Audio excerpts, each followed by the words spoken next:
ക്രിസ്തുമസിനൊരുക്കമായി രക്ഷാദീപം എന്ന നമ്മുടെ ഈ ശുശ്രൂഷയുടെ വളരെ പ്രധാനപ്പെട്ട സമയങ്ങളിലാണ് നമ്മൾ ലോകമെമ്പാടും ഇരുന്ന് ഈ ശുശ്രൂഷയിലൂടെ ക്രിസ്തുമസിനൊരുങ്ങുന്ന എല്ലാവരുടെയും കൂട്ടായ്മ ഈ സമയം നമുക്ക് ഒരുമിച്ച് അനുഭവിക്കാം. ഈ ശുശ്രൂഷയിലെ വലിയ കൃപകൾ നമ്മൾ അനുഭവിക്കാൻ വേണ്ടി, വചനത്തിൻ്റെ വലിയ മാധുര്യം നമ്മൾ നുകരാൻ വേണ്ടി നമ്മൾ ഒരുമിച്ച് പ്രാർത്ഥിക്കുകയാണ്. പിതാവിൻ്റെയും പുത്രൻ്റെയും പരിശുദ്ധാത്മാവിൻ്റെയും നാമത്തിൽ ആമേൻ. കർത്താവായ ഈശോയെ, അങ്ങ് ഞങ്ങളുടെ ജീവിതത്തിലേക്ക്, ഞങ്ങളുടെ രൂപത്തിലേക്കും ഞങ്ങളുടെ ഭാവത്തിലേക്കും, അങ്ങ് ഞങ്ങളുടെ ജീവിതത്തിൻ്റെ എല്ലാ മേഖലകളിലേക്കും ഇറങ്ങി വന്നിരിക്കുകയാണെന്ന് ഈ സമയം ഞങ്ങൾ വിശ്വസിക്കുകയും ഏറ്റുപറയുകയും ചെയ്യുന്നു. കർത്താവേ, ഈ ശുശ്രൂഷ മുഴുവനും ഞങ്ങളുടെ ഹൃദയത്തിൽ ആഴമായ സ്നേഹം ജനിപ്പിക്കുവാൻ കൃപ തരണമേ എന്ന് പ്രാർത്ഥിക്കുന്നു ദൈവമേ. കർത്താവേ, ഞങ്ങൾ എവിടെ ഇരുന്നാണോ ഈ ശുശ്രൂഷയിൽ പങ്കെടുക്കുന്നത്, ആ സ്ഥലത്തെയും ഞങ്ങളുടെ സാഹചര്യങ്ങളെയും ഇപ്പോൾ സമർപ്പിച്ച് പ്രാർത്ഥിക്കുന്നു. ഞങ്ങളോടൊപ്പം ഈ ശുശ്രൂഷയിൽ പങ്കെടുക്കുന്ന എല്ലാവരെയും കർത്താവേ, ഈ സമയം അങ്ങയുടെ തിരുമുമ്പിലേക്ക് ഉയർത്തി പ്രാർത്ഥിക്കുന്നു. അവിടുത്തെ പരിശുദ്ധാത്മാവിനാൽ ഞങ്ങളുടെ ഹൃദയങ്ങളെ ജ്വലിപ്പിക്കണമേ എന്ന് ഞങ്ങൾ പ്രാർത്ഥിക്കുന്നു. കർത്താവേ, തിരുവചനത്തിൽ ഞങ്ങൾ വായിക്കുന്നുണ്ട്, അവൻ നമ്മളോട് സംസാരിച്ചു കൊണ്ടിരുന്നപ്പോൾ നമ്മുടെ ഹൃദയം ജ്വലിച്ചിരുന്നില്ലേ? അവിടുത്തെ വചനങ്ങൾ ഞങ്ങളുടെ ഹൃദയത്തെ ജ്വലിപ്പിക്കുവാൻ ഇപ്പോൾ കൃപ തന്ന് അനുഗ്രഹിക്കണമേ എന്ന് പ്രാർത്ഥിക്കുന്നു. കർത്താവേ, അവിടുത്തെ ആത്മാവിനെ ഞങ്ങളിലേക്ക് വർഷിച്ച് ഞങ്ങളുടെ ശരീരവും മനസ്സും ഞങ്ങളുടെ വിചാരവും വികാരവും എല്ലാം ഈ പരിശുദ്ധാത്മാവിന് പൂർണ്ണമായും വിധേയപ്പെട്ട് അങ്ങയുടെ വചനത്തിൻ്റെ മാധുര്യം അനുഭവിക്കുവാൻ, അങ്ങയുടെ കരസ്പർശനങ്ങളുടെ വലിയ സൗഖ്യം അനുഭവിക്കുവാൻ ഞങ്ങളെ അനുഗ്രഹിക്കണമേ എന്ന് പ്രാർത്ഥിച്ചുകൊണ്ട്, ഞങ്ങളെ തന്നെ സമർപ്പിച്ചുകൊണ്ട് നമുക്ക് എല്ലാവർക്കും ചേർന്ന് പരിശുദ്ധാത്മാവിനെ വിളിച്ച് പ്രാർത്ഥിക്കാം. ഒരുമിച്ച് പാടി, പരിശുദ്ധാത്മാവേ ഞങ്ങളിൽ വന്ന് നിറയണമേ, ഞങ്ങളെ അനുഗ്രഹിക്കണമേ, ഞങ്ങളെ ശക്തിപ്പെടുത്തണമേ എന്ന് പ്രാർത്ഥിച്ചുകൊണ്ട് നമുക്ക് ഏറ്റുപാടാം.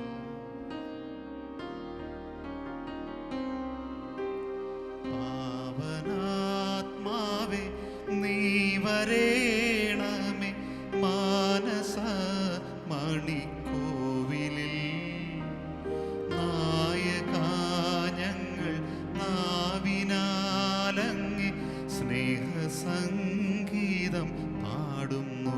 ചേർന്ന് പാടാം.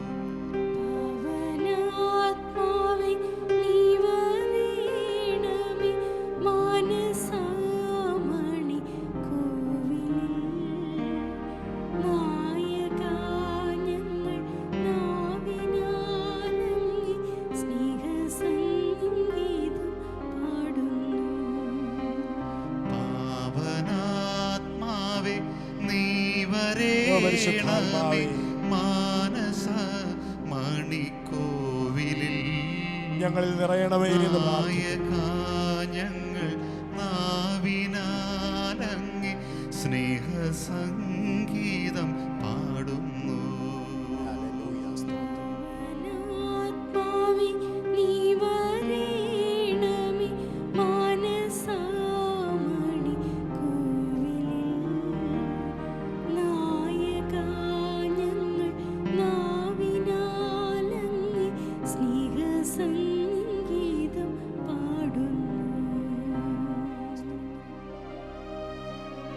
കർത്താവേ, ഞങ്ങളുടെ ക്ഷീണിച്ച സാഹചര്യങ്ങളെ സമർപ്പിക്കുന്നു, ഞങ്ങളുടെ രോഗാതുരമായ അവസ്ഥകളെ സമർപ്പിക്കുന്നു, ചിലപ്പോൾ ഞങ്ങളുടെ തണുത്തുറഞ്ഞ ഞങ്ങളുടെ ജീവിതാവസ്ഥയെ തിരുമുമ്പിൽ സമർപ്പിക്കുന്നു.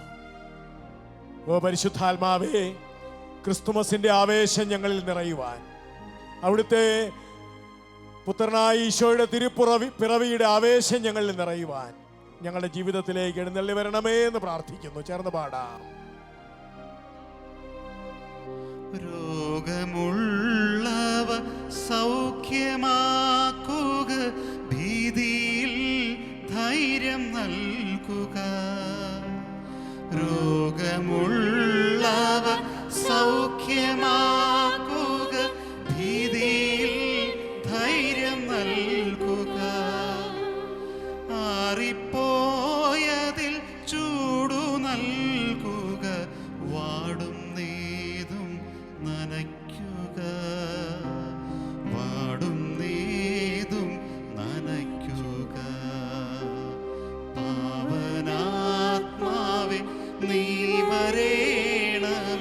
മാനസ മണിക്കോവിലിൽ നായകാഞ്ഞങ്ങൾ നാവിനാലങ്ങി സ്നേഹസംഗീതം പാടുന്നു. ആത്മാവേ എന്നിൽ നിറയണമേ, ആത്മാവേ എന്നിൽ വളരണമേ, ആത്മാവേ എന്നിൽ കവിയണമേ, ആത്മാവേ എന്നെ രണ്ട് കരങ്ങളും നെഞ്ചോട് ചേർത്ത് വെച്ച് പാടാം. ആത്മാവേ എന്നിൽ നിറയണമേ, അസ്വസ്ഥതകളിൽ നിറയണമേ, ആത്മാവേ എന്നിൽ വളരണമേ, എന്റെ ക്ഷീണങ്ങളിലേക്ക് ഇറങ്ങി വരണമേ, എന്നിൽ കവിയണമേ, എന്റെ കുടുംബത്തിൽ വസിക്കണമേ.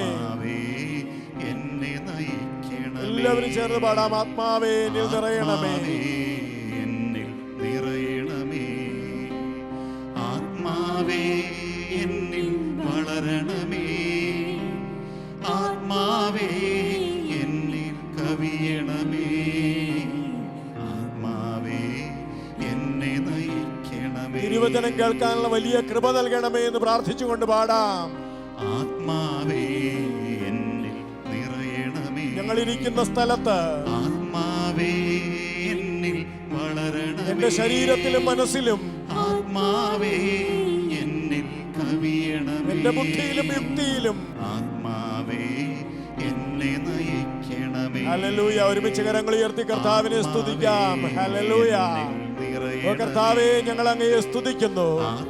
കർത്താവേ, അങ്ങയുടെ സാന്നിധ്യം ഞങ്ങൾ ഏറ്റുപറഞ്ഞ് സ്തുതിക്കുന്നു. കർത്താവേ, അങ്ങയുടെ സ്നേഹം ഞങ്ങൾ ഏറ്റുപറഞ്ഞുകൊണ്ട് സ്തുതിക്കുന്ന കർത്താവേ, അങ്ങയുടെ ജീവൻ ഞങ്ങളിലേക്ക് വർഷിക്കുന്ന സുന്ദരമായ നിമിഷങ്ങളെ ഓർത്ത് നന്ദി പറയുന്നു. കർത്താവേ, അവിടുത്തെ വചനത്താൽ ഞങ്ങളെ ശക്തിപ്പെടുത്തുന്ന സുന്ദരമായ നിമിഷങ്ങളെ ഓർത്ത് നന്ദി പറയുന്നു.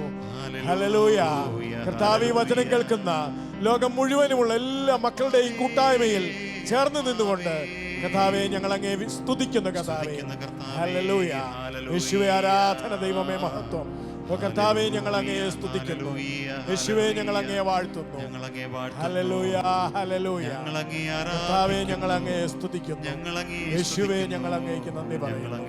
ഹല്ലേലൂയ. കർത്താവേ, നന്ദി പറയുന്നു. ദൈവമേ, സ്തോത്രം. യേശുവേ, നന്ദി. ദൈവമേ, സ്തോത്രം. കർത്താവേ, അങ്ങ് സ്വർഗം വിട്ട് ഞങ്ങളുടെ രൂപത്തിലും ഭാവത്തിലും ഞങ്ങൾക്ക് തൊടാവുന്നവനായി, ഞങ്ങൾക്ക് കാണാവുന്നവനായി, ഞങ്ങൾക്ക് അനുഭവിച്ചറിയാവുന്നവനായി, ഞങ്ങളെ പോലെയായി അങ്ങ് ഞങ്ങളുടെ ഇടയിലേക്ക് വന്നതിനെ ഓർത്ത് ഞങ്ങൾ അങ്ങയെ സ്തുതിക്കുന്നു. കർത്താവേ, കർത്താവേ, അങ്ങ് എന്തിനാണ് എന്നെ പോലെയായേ? കർത്താവേ, അങ്ങ് എന്തിനാണ് എന്റെ രൂപം സ്വീകരിച്ചേ? കർത്താവേ, അങ്ങ് എന്തിനാണ് എന്റെ പ്രകൃതം സ്വീകരിച്ചത്?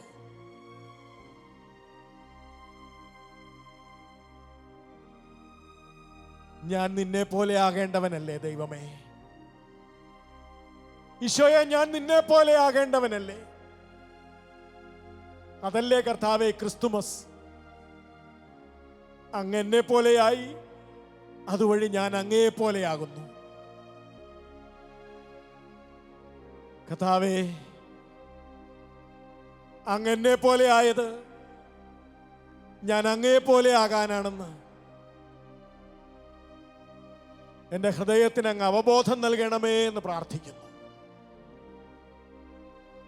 എന്നെ പോലെ ആയ കർത്താവേ, ഞാൻ അങ്ങേക്ക് നന്ദി പറയുന്നു. എൻ്റെ ജീവിതത്തെ അങ്ങയുടെ കാൽക്കൽ ഞാൻ സമർപ്പിക്കുന്നു.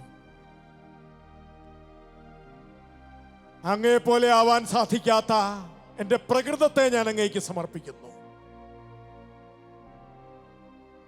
അങ്ങയെ പോലെ ആകാനുള്ള വിളി എനിക്ക് തന്നിട്ടും ആ വിളിയിൽ മുന്നേറാൻ സാധിക്കാത്ത എൻ്റെ ഈ കൊച്ചു ജീവിതത്തെ ഞാൻ അങ്ങേക്ക് സമർപ്പിക്കുന്നു. കർത്താവേ, ചിലപ്പോൾ എൻ്റെ വൈകല്യങ്ങൾ എന്നെ തടസ്സപ്പെടുത്തുന്നു. കർത്താവേ, എൻ്റെ ബലഹീനതകൾ എനിക്ക് വിലങ്ങുതടിയാവുന്നു. ലോകത്തിലുള്ള ആകർഷണങ്ങൾക്ക് ഞാൻ വഴിപ്പെട്ടു പോകുന്നു.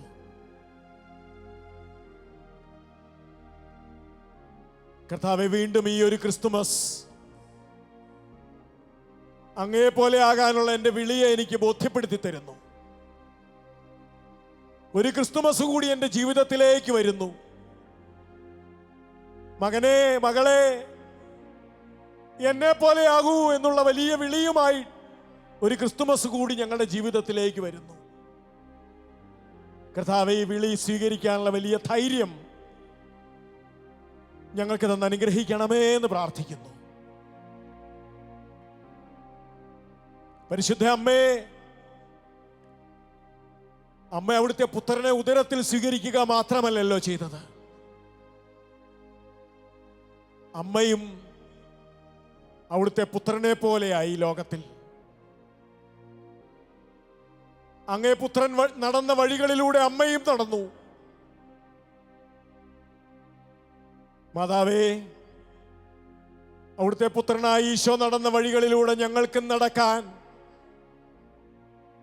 ഞങ്ങളുടെ ജീവിതം കൊണ്ട് അവിടുത്തെ പുത്രനോട് അനുരൂപരാകാൻ ഞങ്ങൾക്ക് കൃപ നൽകണമേ എന്ന് പ്രാർത്ഥിക്കുന്നു. അതിനുവേണ്ടി മാതാവ് ഞങ്ങൾക്ക് വേണ്ടി പ്രാർത്ഥിക്കണമേ. ഞങ്ങൾ അവിടുത്തെ പുത്രന്റെ പ്രകൃതം സ്വീകരിക്കാൻ വേണ്ടി മാതാവേ ഞങ്ങൾക്ക് വേണ്ടി പ്രാർത്ഥിക്കണമേ. ഞങ്ങളെ തന്നെ സ്വർഗത്തിന് ഞങ്ങൾ സമർപ്പിക്കുന്നു. സകല മാലാഖമാരെ, വിശുദ്ധരെ, നിങ്ങളൊക്കെ കർത്താവായ ഈശോ മിശിഹായുടെ പ്രകൃതം സ്വീകരിച്ചതുപോലെ ഞങ്ങളുടെ ജീവിതം കൊണ്ടും ആ പ്രകൃതം സ്വീകരിക്കുവാനായി ഞങ്ങൾക്ക് വേണ്ടി പ്രാർത്ഥിക്കണമേ. ഒരിക്കൽ കൂടി നമുക്ക് ആ വരികൾ, ആത്മാവേ എന്നിൽ വളരണമേ, ആത്മാവേ എന്നിൽ വളരണമേ, ഹൃദയത്തിൽ നിന്ന് നമുക്ക് ഒരിക്കൽ കൂടി ആ വരികൾ പാടാം.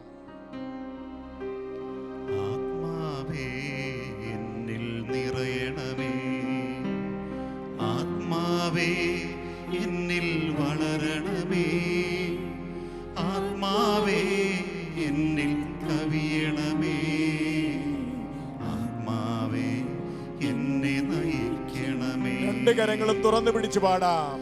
ആത്മാവേ എന്നിൽ നിറയണമേ, ആത്മാവേ എന്നിൽ വളരണമേ, ആത്മാവേ എന്നിൽ കവിയണമേ, ആത്മാവേ എന്നെ നയിക്കണമേ, ആത്മാവേ എന്നെ നയിക്കണമേ. പിതാവിന്റെയും പുത്രന്റെയും പരിശുദ്ധാത്മാവിന്റെയും നാമത്തിൽ ആമേൻ. ഈശോ മിശിഹായ്ക്ക് സ്തുതിയായിരിക്കട്ടെ.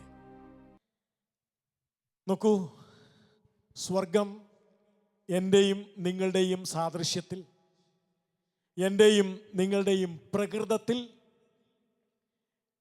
പരിമിതനായ എൻ്റെ പ്രകൃതത്തിൽ സ്വർഗം നമ്മിലേക്ക് ഇറങ്ങി വന്നതിനെ ഹൃദയപൂർവം ഏറ്റെടുക്കുകയാണ് നമ്മൾ ഈ ക്രിസ്തുമസിൻ്റെ ദിനങ്ങളിൽ ചെയ്യുന്നത്. വിശുദ്ധ പൗലോസ് ലീഹ റോമാക്കാർക്ക് എഴുതിയ ലേഖനം 8-ാം അധ്യായത്തിൻ്റെ 29-ാമത്തെ തിരുവചനം, അവിടുന്ന് മുൻകൂട്ടി അറിഞ്ഞവരെ തൻ്റെ പുത്രന്റെ സാദൃശ്യത്തോട് അനുരൂപരാക്കാൻ മുൻകൂട്ടി നിശ്ചയിക്കുകയും ചെയ്തു. ഇത് തൻ്റെ പുത്രൻ അനേകം സഹോദരരിൽ ആദ്യജാതനാകുന്നതിന് വേണ്ടിയാണ്.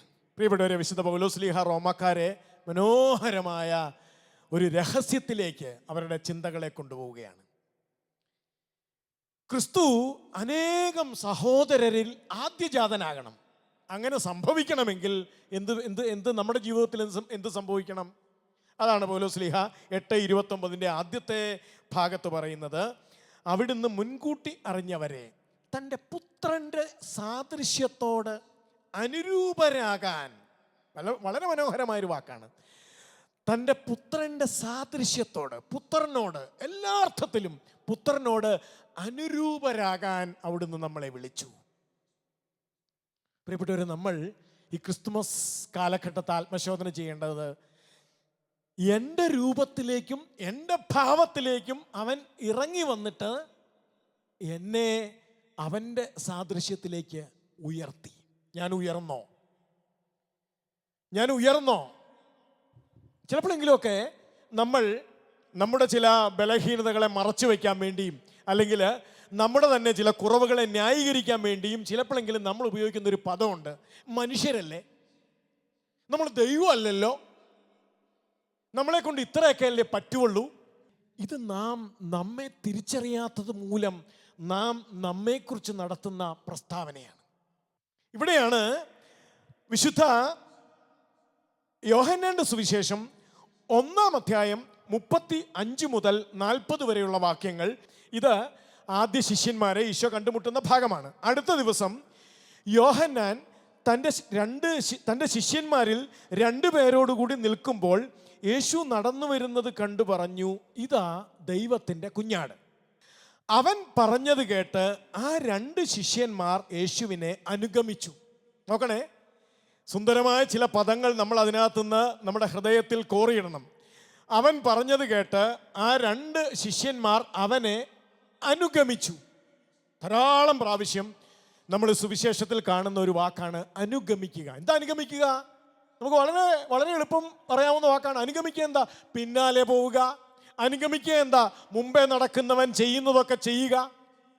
പ്രിയപ്പെട്ടവരെ, കർത്താവായ ഈശോ മിശിഹ എൻ്റെ രക്ഷകനായി തീരുക എന്ന് പറഞ്ഞാൽ അതിൻ്റെ അർത്ഥം ഞാൻ അവിടുത്തെ പിൻചെല്ലുക, അവിടുത്തെ അനുഗമിക്കുക, അവിടുത്തോട് ചേർന്ന് നടക്കുക, അവിടുത്തെ പോലെ ചിന്തിക്കുക, അവിടുത്തെ പോലെ പെരുമാറുക എന്നും കൂടി നമ്മളുടെ ജീവിതത്തിൽ അങ്ങനെ ഒരു അർത്ഥം അതിനില്ലേ?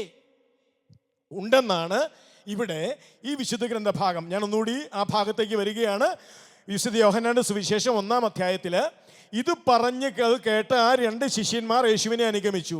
യേശു തിരിഞ്ഞ് അവർ തൻ്റെ പിന്നാലെ വരുന്നത് കണ്ട്, ശ്രദ്ധിച്ച് വായിക്കേണ്ട ഭാഗമാണ്. യേശു തിരിഞ്ഞു നോക്കിയപ്പോൾ അവർ തൻ്റെ പിന്നാലെ വരുന്നു. യേശു തിരിഞ്ഞു നോക്കിയപ്പോൾ അവർ തൻ്റെ പിന്നാലെ വരുന്നു. അപ്പോൾ പ്രിയപ്പെട്ടവരെ, ഇതെന്തിനുള്ള വിളിയാണ്? ക്രൈസ്തവ ജീവിതം എന്തിനുള്ള വിളിയാണ്? അവൻ്റെ പിന്നാലെ നടക്കാനുള്ള വിളിയാണ്. നടക്കുന്നുണ്ടോ? അവനോട് ചോദിക്കുന്നുണ്ട്, തരണേ. അവനോട് പ്രാർത്ഥിക്കുന്നുണ്ട്, പ്രശ്നങ്ങളിൽ നിന്ന് എന്നെ അകറ്റണേ. അവനോട് യാചിക്കുന്നുണ്ട്, എൻ്റെ മക്കൾക്ക് അത് തരണേ. ഇതൊക്കെ നമ്മുടെ ജീവിതത്തിൽ സംഭവിക്കുന്നുണ്ട്. യേശു തിരിഞ്ഞു നോക്കിയപ്പോൾ കണ്ട കാഴ്ച എന്താ? അവർ തന്നോട് യാചിക്കുന്നതല്ല കണ്ടത്, അവർ തൻ്റെ അടുക്ക പ്രാർത്ഥിക്കുന്നതല്ല കണ്ടത്, അവർ തന്നോട് അപേക്ഷിക്കുന്നതുമല്ല കണ്ടത്. യേശു പിന്തിരിഞ്ഞു നോക്കിയപ്പോൾ കണ്ടത് അവർ തൻ്റെ പിന്നാലെ വരുന്നു. ഹല്ലേലൂയ. പ്രിയപ്പെട്ടവരെ, ഇന്ന് ഈ ക്രിസ്തുമസിനൊരുങ്ങുന്ന എന്നെ അവൻ തിരിഞ്ഞു നോക്കിയാൽ ഞാൻ അവൻ്റെ പിന്നാലെ ചെല്ലുന്നതായിട്ട് അവന് കാണാൻ പറ്റുമോ? എന്നെ അവൻ തിരിഞ്ഞു നോക്കിയാൽ ഞാൻ അവൻ്റെ പിന്നാലെ ചെല്ലുന്നവനാണ് എന്ന് അവിടുത്തേക്ക് മനസ്സിലാകുമോ?